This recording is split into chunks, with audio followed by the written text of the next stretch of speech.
네, 이번에는 음운 변동 그 교체 하나에서 유음화에 대해서 한번 수업 같이 해보도록 하겠습니다. 지난 시간에 말했지만 비음화라고 하는 거는 이제 비음이 아닌 것들이 비음으로 바뀌는 것이었죠. 그럼 유음화는 뭐겠어요? 따지고 보면 유음화라고 하는 거는 유음이 아니었던 것들이 유음으로 바뀌는 현상이겠죠. 우리나라에서 유음이라고 하는 건 하나밖에 없어요. 유음은 리을 하나밖에 없습니다. 흐를 유자를 써서 르르르르르 하면은 뭔가 흘러간 듯한 느낌을 주고 발음하기 편리하잖아요. 맞죠? 그래서 르르르. 그래서 이 리을을 유음이라고 이름 붙이고 결국 다른 음들이 리을로 바뀌는 것을 유음화라고 합니다. 알겠죠? 읽어볼게요. 니은이 리을 앞이나 뒤에 올 때 니은이 리을로 바뀌는 현상을 유음화라고 한다. 근데 보통 우리가 뭐 기역이 리을로 바뀌거나 이런 경우는 없습니다. 혹은 뭐 비읍이 리을로 바뀌진 않습니다. 왜냐면 자음체계표를 보면 이 자음체계표거든요. 보이나요, 여러분? 보면 이 너무 좋은 이 위치들이 너무 다르잖아요. 다른 것들은. 그래서 바뀌기 힘듭니다. 이러한 것들은. 근데 유일하게 리을로 바뀔 수 있는 건 이게 붙어 있는 니은. 니은이 가장 리을이 유사합니다. 그래서 니은. 결국 이 유음화라고 하는 것은 니은이 리을로 바뀝니다. 바뀌는 것을 우리 유음화라고 합니다. 근데 그 순서를 잘 봐야 됩니다. 순서를. 예를 들면 만약에 순서가 니은, 리을 이렇게 돼 있는 순서냐 아니면 리을, 니은 이렇게 돼 있냐. 만약에 니은, 리을 돼 있으면 유음하니까 니은이 뭘로 바뀌겠어요? 리을로 바뀌니까 이거는 역행이겠죠. 맞죠? 역행. 근데 리을, 니은이면 리을로 인해서 니은이 리을로 바뀌는 거잖아요. 맞죠? 이거 순행이겠죠. 순행. 그래서 유마는 순행적 유마와 역행적 유마로 구분 지을 수 있다. 이게 핵심입니다. 그래서 먼저 순행적 유마 먼저 학습해 보도록 하겠습니다. 여기 보세요. 리을, 니은 순서라고 되어 있죠. 쌤 이게 무슨 말인지 모르겠어요. 예시를 보겠습니다. 보세요. 실내. 이거 보면 리을, 니은 순서로 되어 있죠. 여기 보면. 맞죠? 그래서 이게 어떻게 바뀌냐면 실내 이렇게 바뀝니다. 실내. 그렇죠. 여기서 리을로 인해서 앞에 있는 앞음절 종성 리을에 의해 뒷음절 초성 니은이 리을로 바뀜. 이렇게 정의해 볼 수 있어요. 그래서 앞에서 얘기했듯이 음절이 무엇고 종성이 무엇인지에 대한 개념이 있어야 이 의문 현상을 보다 쉽게 설명할 수 있는 겁니다. 보세요. 앞 음절에 있는 종성 리을에 의해서 뒷음절 초성에 있는 니은이 리을로 바뀌는 현상을 순행적 유음화라고 합니다. 알겠죠? 이해되죠? 그래서 순행적 유음화 같은 경우에는 아예 니은이 리을로 바뀌잖아요. 그래서 이거는 순행이면서 완전이죠. 완전동화죠. 죄송합니다. 완전히 똑같아지니까 완전동하면서 그 다음에 둘이 인접해 있잖아요. 그래서 직접동하다 이렇게 볼 수 있습니다. 직접동하다. 자, 근데 물놀이도 마찬가지입니다. 물놀이 한번 해볼까요? 물놀이라는 게 있는데 이때는 그냥 연음은 화살표 표시하지 않습니다. 의문현상이 아니기 때문에 물놀이가 되죠. 물놀이가 물놀이로 발음되는 거는 의문현상이 일어난 게 아니라 자연스럽게 리을이 이 위치로 이동하는 겁니다. 알겠죠? 그 다음에 물놀이가 어떻게 바뀌냐. 여기서 의문현상 개수를 봐야 되는데 어떻게 바뀝니까?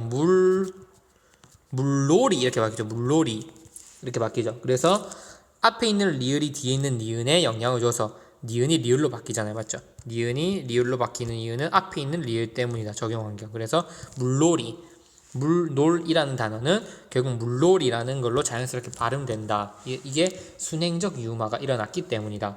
이렇게 볼 수 있습니다. 근데 항상 이 유음화 현상은 예외적 상황이 있어요. 순행적 유음화도 그렇고 역행적 유음화도 예외적 상황이 있습니다.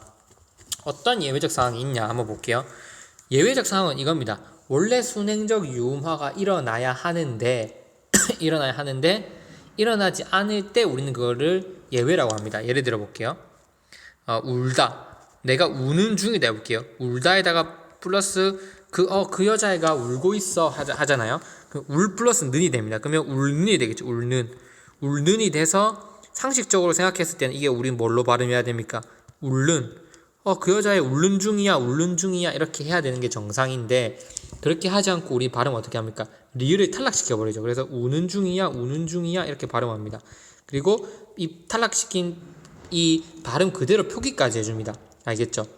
이해됩니까? 그래서 중요한 거는 이건 표기에도 반영해준다. 이것도 중요하고 중요한 거는 울른이 돼야 되는데 오히려 리을이 탈락해버리면 우는 중이야 이렇게 되잖아요. 그래서 예외적으로 순행적 유음화가 일어나야 될 상황에서 리을 탈락이 발생할 수 있다. 예외적으로 그렇게 알아두시면 됩니다. 알겠죠? 마찬가지로 솔나무 보세요. 솔 플러스 나무입니다. 솔이 달리는 나무죠. 근데 합쳐지면서 솔나무가 돼야 되죠. 그래서 발음이 어떻게 돼야 되지 정상입니까? 이게 발음이 솔나무가 돼야 정상인데 이렇게 되지 않고 리을이 탈락돼서 소나무가 돼버립니다. 소나무. 이해되죠? 소나무가. 그래서 이런 현상이 일어날 수도 있다는 사실을 여러분이 알고 있으면 됩니다. 알겠죠? 예외적 상황에서 리을 탈락이 발생할 수도 있다. 자, 두 번째. 역행적 유음화 보겠습니다. 역행적 유음화는 순서가 보는 것과 같이 니은, 리을 순서로 구성되어야 된다. 예를 들어 볼게요. 난로. 참 난로가 따뜻해. 어떻게 바뀝니까? 난로 이렇게 바뀌죠. 난로. 이렇게 바뀌죠. 난로 하면 지금 여기 니은이 리을로 바뀌었잖아요. 맞죠? 니은이 리을로 바뀌었는데 그 이유는 뒤에 있는 리을 때문에 바뀌었잖아요. 이렇게 영향을 준 거죠. 그래서 뒤에 것 때문에 앞에 게 바뀌었기 때문에 역행이라고 볼 수 있습니다. 역행. 이것도 역행이면서 완전히 똑같아지니까 완전이고 붙어 있으니까 직접입니다. 그래서 이 동화를 이렇게 다 분석할 수 있어야 됩니다. 이거는 아까도 말했지만 순행이면서 완전이면서 직접입니다. 이해되죠? 그래서 중요한 거는 여기서 봤을 때 근데 예외적으로 이렇게 역행적 유음화가 일어나야 되는데 안 일어날 때가 있다. 마찬가지로 역행적 유음화도 예외적 상황이 있다. 언제냐 한번 보겠습니다. 의견란 먼저 보겠습니다. 의견란 보면 리은 니은 연쇄되고 있잖아요. 여기 보세요. 리은 니은 연쇄되고 있죠. 그러면 상식적으로 역행적 유음화가 일어나야 되니까 어떻게 의결란 이렇게 돼야 되는데 이렇게 되지 않고 어떻게 되냐? 의견난이 되는데 의견난. 뭐가 더 자연스럽습니까, 여러분? 의견란이 자연스럽습니까? 의견 밑에 게 자연스럽습니까? 밑에 걸 표준으로 봅니다. 이거는 잘못됐다고 이렇게 하면 안 된다고 봅니다. 그래서 이때는 오히려 뭐가 일어났습니까? 오히려 리을이 뭘로 바뀌었을까? 리을의 비음화가 일어난다. 오히려 그렇게 볼 수 있죠. 그러면 우리 상식적으로 그럼 생각해 봐야 될 게 도대체 언제 이렇게 예외적 상황이 발생하냐? 언제 내부의 분리 가능성이 있을 때 뭐 의견이랑 란이랑 끊을 수 있잖아요. 그리고 결단이랑 역이랑 끊을 수 있잖아요. 이렇게 내부의 분리 가능성이 있을 때는 역행적 유음화가 일어나지 않고 리을의 비음화가 발생한다. 이래서 항상 문법을 할 때는 일반적인 규칙을 알아놓고 그 규칙과 상반되는 예외적 상황이 언제 발생할 수 있는지 알아놔야 되는 게 중요합니다. 그러면 이 예외적 리을의 비음화는 내부의 분리 가능성이 있을 때 이렇게 분리 가능할 때는 역행적 유음화 말고 리을의 비음화가 발생한다. 그럼 여러분 물어볼 수 있는 게 선생님 그러면 리을 탈락은 언제 일어나나요? 맞잖아요. 원래 순행적 유음화가 일어나야 된다면서요. 언제 일어나냐면 이거 좀 어려울 수도 있는데 용언 어간과 어미가 만날 때 일어납니다. 용언의 어간과 어미가 만날 때. 예를 들면 체언과 조사가 만날 때는 안 돼요. 체언 플러스 조사일 때는 안 일어납니다. 용언 어간과 어미가 만날 때 일어납니다. 예를 한번 들어볼까요? 여기 울는 보면 지금 용언이 뭔가요? 하면 용언은 일반적으로 동작을 표시하는 겁니다. 뭐 동작이나 어떤 상태, 주어를 서술해 주는 것을 용언이라고 합니다. 예를 들면 그는 예쁘다라는 형용사 이것도 용언이고 밥을 먹는다라고 하는 동사 이것도 용언입니다. 이렇게 주어의 동작이나 상태를 풀이해 주는 것을 용언이라고 합니다. 이 용언의 특징은 뭐냐면 이 뒤에 것들을 막 바꿀 수 있어요. 먹고, 먹는 중 혹은 먹으며, 예쁘며, 예쁘고, 예쁘다 이렇게 해서 뒤에 것들을 자꾸 변형시킬 수 있다는 특징이 바로 용언입니다. 알겠죠? 울다도 마찬가지. 울다, 살다, 다 뭡니까? 용언이죠. 근데 소나무와 하는 이건 용언이 아니잖아요. 맞죠? 이거는 예외적으로 단어 안에서 형성되는 거니까 이때는 무조건 리을 탈락이 일어납니다. 알겠죠? 그 다음에 잘 보세요.